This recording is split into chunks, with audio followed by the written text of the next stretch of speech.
Saya Markus Christian Retu, SIKOM MAP. Saya dosen di program studi Ilmu Komunikasi, Fakultas Ilmu Sosial, Universitas Nusa Nipah. Saya membidangi peminatan Public Relation. Salah satu mata kuliah saya yaitu Social Marketing. Untuk melihat kelanjutan dari mata kuliah itu, silakan saksikan video pembelajaran dari saya. Sekian dan terima kasih. Selamat siang adik-adik. Apa kabarnya semua? Baik. Ya, pada siang hari ini kita kembali bertemu di kelas Social Marketing. Dan pada pertemuan yang ke-10 sesuai dengan RPS yang sudah Pak informasikan. Jadi pertemuan kita yang ke-10 kali ini, kita akan membahas mengenai tentang hoax atau pemberitaan bohong. Bagaimana definisi terkait berita hoax itu, penanganannya, dan juga solusi. Maka dari itu pertemuan kita kali ini, kita akan membahas terkait tentang berita hoax. Paham? Paham. Baik adik-adik, kalian ada yang tahu tentang hoax? Hoax itu apa? Ya, penyebaran berita bohong. Jadi banyak sekali sekarang akun-akun palsu itu memprovokasi, ya, menggiring opini publik, menghasut, ya, untuk pendistribusian berita-berita bohong. Maka itu Pak akan membagi kelompok, ya. Nanti kelompok 1, kelompok 2, dan kelompok 3. Nah, kelompok 1 itu kalian akan membahas mengenai tentang isu hoax terkini. Ya, update isu hoax terkini, ya. Nanti adik-adik dan teman-teman kelompok 1 akan membahas mengenai tentang isu hoax terkini. Kelompok 2, ya, itu membahas tentang bagaimana mengedukasi masyarakat terkait berita hoax. Ya, kelompok 2, Nino dan teman-teman. Kelompok 3, Alan dan teman-teman akan membahas mengenai cara mengetahui berita hoax. Ya, bagaimana? Ya, bagaimana caranya? Nah, 3 aspek ini Pak pikir sangat penting sekali untuk bagaimana kalian bisa membawa informasi ilmu pengetahuan ini kepada masyarakat, terutama lingkup keluarga kalian, agar tidak terlalu cepat merespons pemberitaan-pemberitaan yang tidak memiliki unsur kebenaran, yaitu berita hoax atau hoax. Dari 3 poin inti ini, Pak akan membagikan selebaran untuk kalian membahas terkait 3 poin ini, ya. Dan Pak akan membagikan selebaran untuk kelompok 1 ini tentang isu hoax terkini, ya. Silakan membahas bersama kelompok. Kelompok 2 itu edukasi masyarakat. Dan kelompok 3 cara mengatasi. Ada yang ingin bertanya, silakan. Ya, silakan. Ini kan cara mengedukasi masyarakat. Ini masyarakat sika atau bisa secara luas? Masyarakat ini kompleks, sangat luas. Kita mengedukasi masyarakat itu masyarakat yang ada di sekitar kita juga untuk masyarakat yang luas. Tapi sasaran kita sih memang ini bisa mewartakan berita baik ini kepada seluruh masyarakat. Jadi sasarannya untuk seluruh masyarakat, ya. Seperti itu. Dan kalian boleh langsung membahas bersama kelompok kalian dan semuanya harus berpartisipasi aktif, ya, ya. Berpartisipasi aktif. Kita punya waktu pabrikan selama 30 menit untuk kalian berdiskusi bersama teman-teman dan mengambil satu kesimpulan dari setiap kelompok, lalu kita akan bahas bersama dan Pak akan merangkul itu dalam satu kesimpulan. Paham semuanya? Silakan.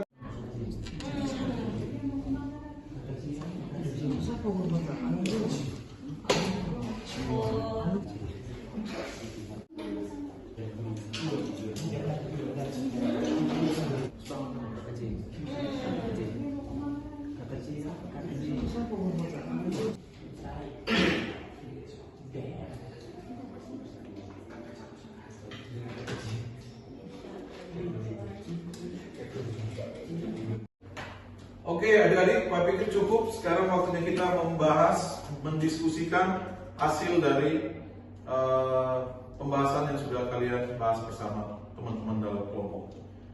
Mungkin Pak bisa langsung kepada kelompok 1 untuk bisa memaparkan hasil diskusi kalian bersama teman-teman. Silakan kelompok 1, silakan maju dan langsung menyampaikan kepada kita hasil dari isu hoax terkini.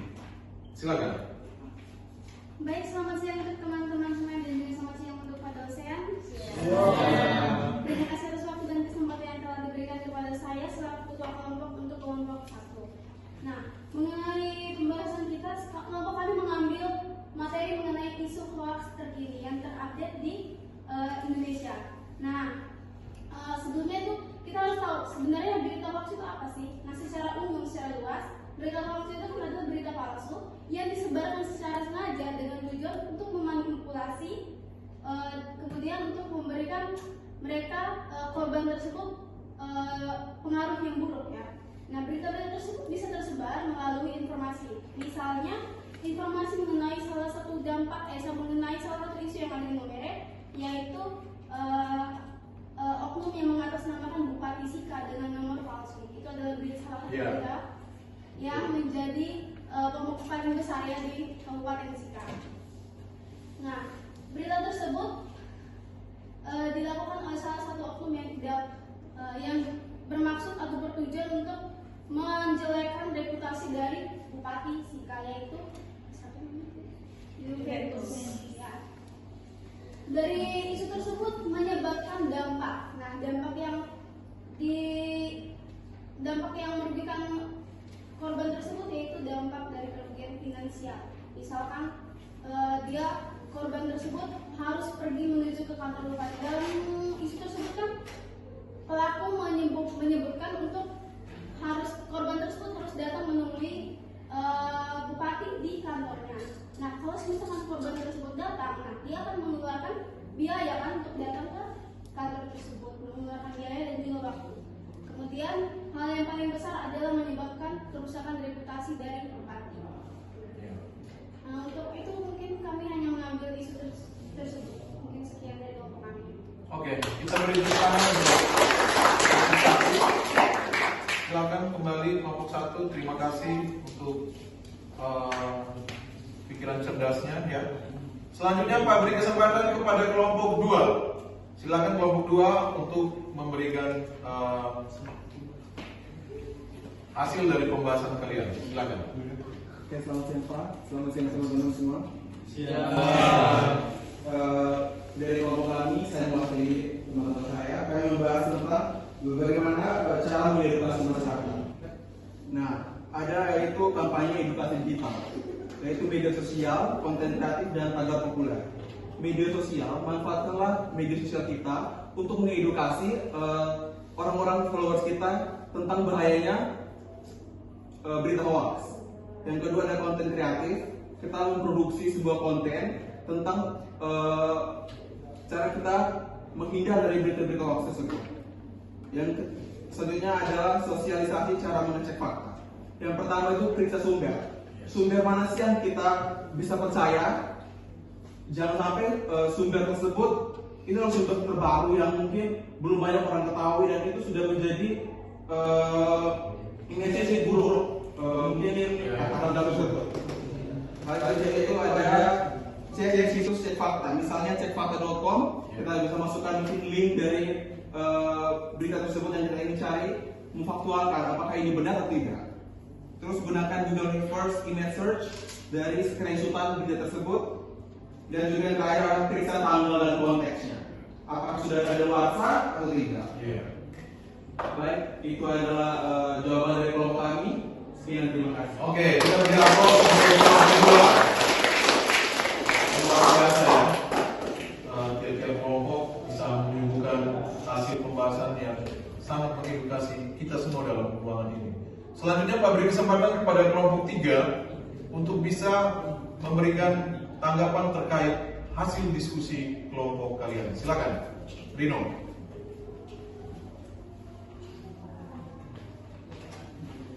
Selamat siang teman-teman dan juga Pak. Selamat.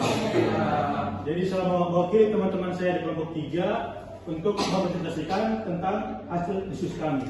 Jadi diskusi kami itu mendapatkan tentang bagaimana cara mengetahui berita itu hoax atau tidak. Nah teman-teman, jadi kami itu sudah mempunyai 5 cara. 5 cara agar mengetahui berita itu hoax atau tidak. Jadi teman-teman disimak dengan baik agar kedepannya teman-teman tidak lagi termakan oleh berita hoax. Jadi yang pertama itu ada cek sumber berita. Jadi teman-teman pastikan berita itu berasal dari media resmi atau sumbernya. Jika sumbernya tidak jelas, maka teman-teman harus berhati-hati. Dan yang kedua itu ada periksa judul berita. Jadi judul yang proaktif memancing emosi dan berlebihan sering digunakan untuk hoax. Jadi teman-teman itu harus biasakan baca isi berita dulu, jangan hanya baca judulnya saja. Yang ketiga itu ada cek tanggal dan waktu. Berita lama sering diedarkan ulang seolah-olah itu tuh adalah berita yang baru. Jadi teman-teman di sini harus teliti, jangan hanya baca judul beritanya saja. Teman-teman juga harus baca tanggal dan waktunya. Siapa tahu apa yang teman-teman baca itu adalah berita yang lama. Yang keempat itu adalah bandingkan dengan media lain. Jadi teman-teman itu harus mencari informasi yang sama dengan media lain. Media terpercaya itu seperti Kompas, Detik.com, CNN, dan lain-lain. Dan jika tidak ada di media terpercaya, teman-teman patut curigai. Dan yang terakhir, yang kelima itu ada perhatikan foto atau video. Foto atau video bisa saja diedit atau dipakai untuk kejadian lain. Menggunakan fitur Google Image untuk mengecek keaslian foto. Jadi mungkin itu saja dari kelompok kami. Sekian dan terima kasih. Ya,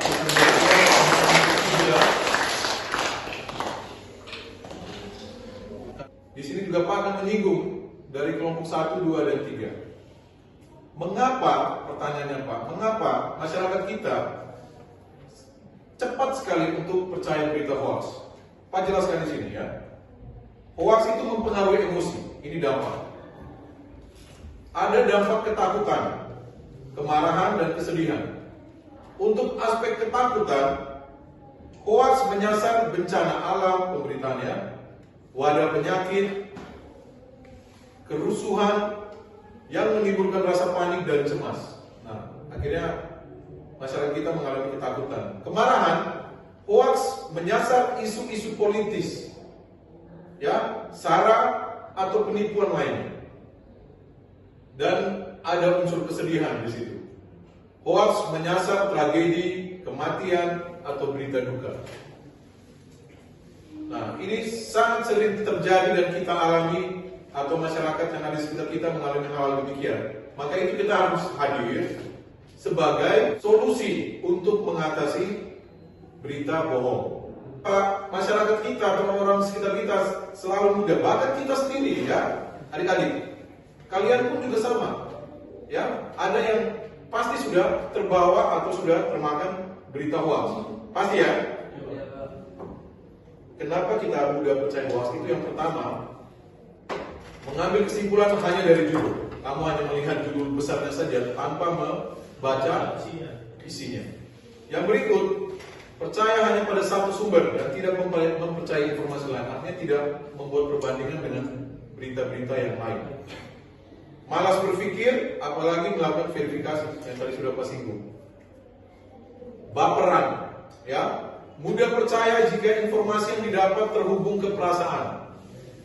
Jadi kalau kalian sudah membaca narasi, contoh ini adalah idola saya, tiba-tiba dia meninggal, padahal itu berita hoax, kamu langsung menangis dan mengalami depresi yang berkepanjangan. Ternyata belum mengecek, ternyata orangnya lagi show, lagi konser, atau lagi tur ke daerah lain.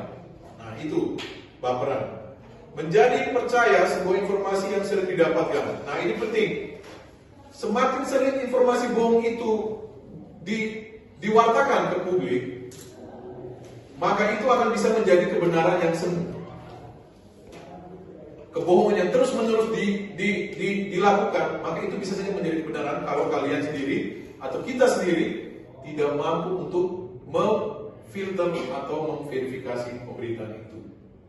Dan yang terakhir, tidak bisa membedakan yang satire dan benar-benar hoax. Satire itu artinya istilah, ya, istilah bahasa yang digunakan. Tidak bisa membedakan. Jadi kita harus mampu membedakan itu.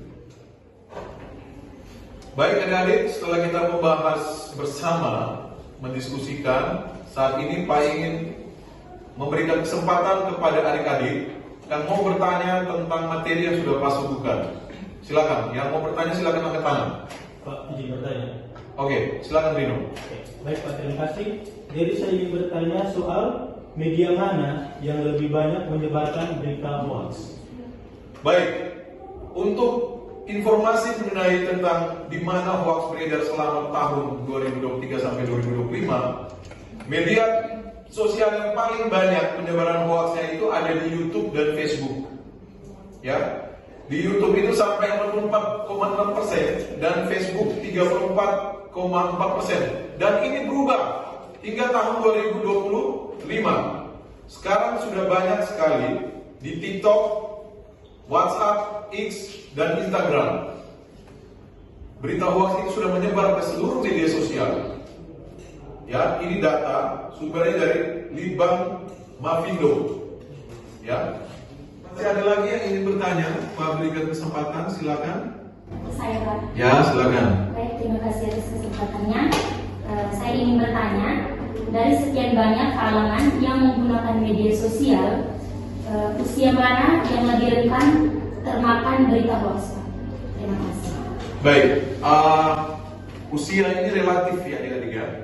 Usia itu relatif, ya. Ada juga di usia di tingkat usia mendekati lansia, itu pun juga sangat rentan sekali termakan berita hoax, ya. Maka itu adik-adik, Pak santri kalian tolong mengedukasi keluarga kalian, adik-adik kalian, agar cara-cara yang sudah kalian dapati tadi, yang sudah Pak bagikan di materi, ini akan Pak share untuk kalian bisa mewartakan kembali kepada keluarga dan rekan-rekan kalian yang ada di luar sana untuk informasi ini bisa tersampaikan. Seperti itu ya, tentang usianya itu saat ini sudah masuk ke Gen Z, ya, di usia 11 sampai 25 tahun dan dari usia 40 tahun sampai 60 tahun. Itu rentan sekali.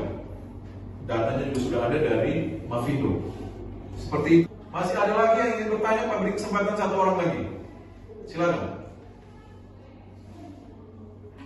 Baik, saya ingin bertanya Pak. Ya, Alan, silakan Alan. Langsung saja pertanyaannya. Apa hukuman yang dijatuhkan bagi para pemberi penyebar berita hoax? Ya, kalau hukuman sudah jelas itu pasti kena undang-undang dan pasal ya. Ya, itu sudah ada dalam pasal 28 ya, ayat 1 Undang-Undang ITE. Dan itu bisa penjaranya minimal 6 tahun dan denda 1 miliar. Jadi kalau ada yang berani kedapatan ketahuan melacak berita hoax ya alatnya bisa dipidana. Ya, jadi sudah tertuang pada pasal. Setelah kita membahas materi yang sudah Pak sampaikan, materi ini juga akan Pak kirim dan kalian juga sudah berdiskusi dan sudah mencari bahan-bahan referensi dan sudah memaparkan di depan kelas. Saat ini Pak akan merangkum ya hasil diskusi kita bersama. Yaitu mengatasi berita hoax itu memerlukan pendekatan multisegi. Ya, semua stakeholder harus bersatu yang melibatkan literasi digital, verifikasi fakta, dan partisipatif aktif dari masyarakat. Semua elemen, terutama kita nih, kalian, terutama kita yang ada dalam forum diskusi ilmiah seperti ini. Kalian yang berstatus mahasiswa wajib memberikan informasi yang punya unsur kebenaran mutlak. Ya, jangan sampai ada sekian persen berita bohong. Itu kualitas kalian sebagai mahasiswa dan Pak percaya kalian mampu bisa mewartakan informasi kebenaran itu di masyarakat. Kalian sanggup? Sanggup. Paham maksudnya Pak? Paham. Penting untuk meningkatkan kesadaran akan potensi dampak negatif hoax serta mengembangkan keterampilan berpikir kritis kalian dan kebiasaan untuk melakukan verifikasi informasi sebelum mempercayai atau menyebarkan, ya. Cek dulu baru men-share. Jangan share tanpa ada sharing. Ya, jadi di filter dulu baru di share. Seperti itu ya adik-adik ya. Pak pikir ini satu materi yang unsurnya positifnya besar sekali, dampaknya besar sekali kepada masyarakat kita melalui kalian-kalian lah agen perubahan hal-hal baik itu terjadi di masyarakat. Pak pikir itu yang ingin Pak sampaikan materi kita pertemuan yang ke-10 pada siang hari ini. Terima kasih untuk atensi kalian, kehadiran kalian, partisipatif aktif dari setiap mahasiswa, kelompok 1, 2, dan 3. Sampai ketemu pekan depan dan terima kasih. Selamat siang.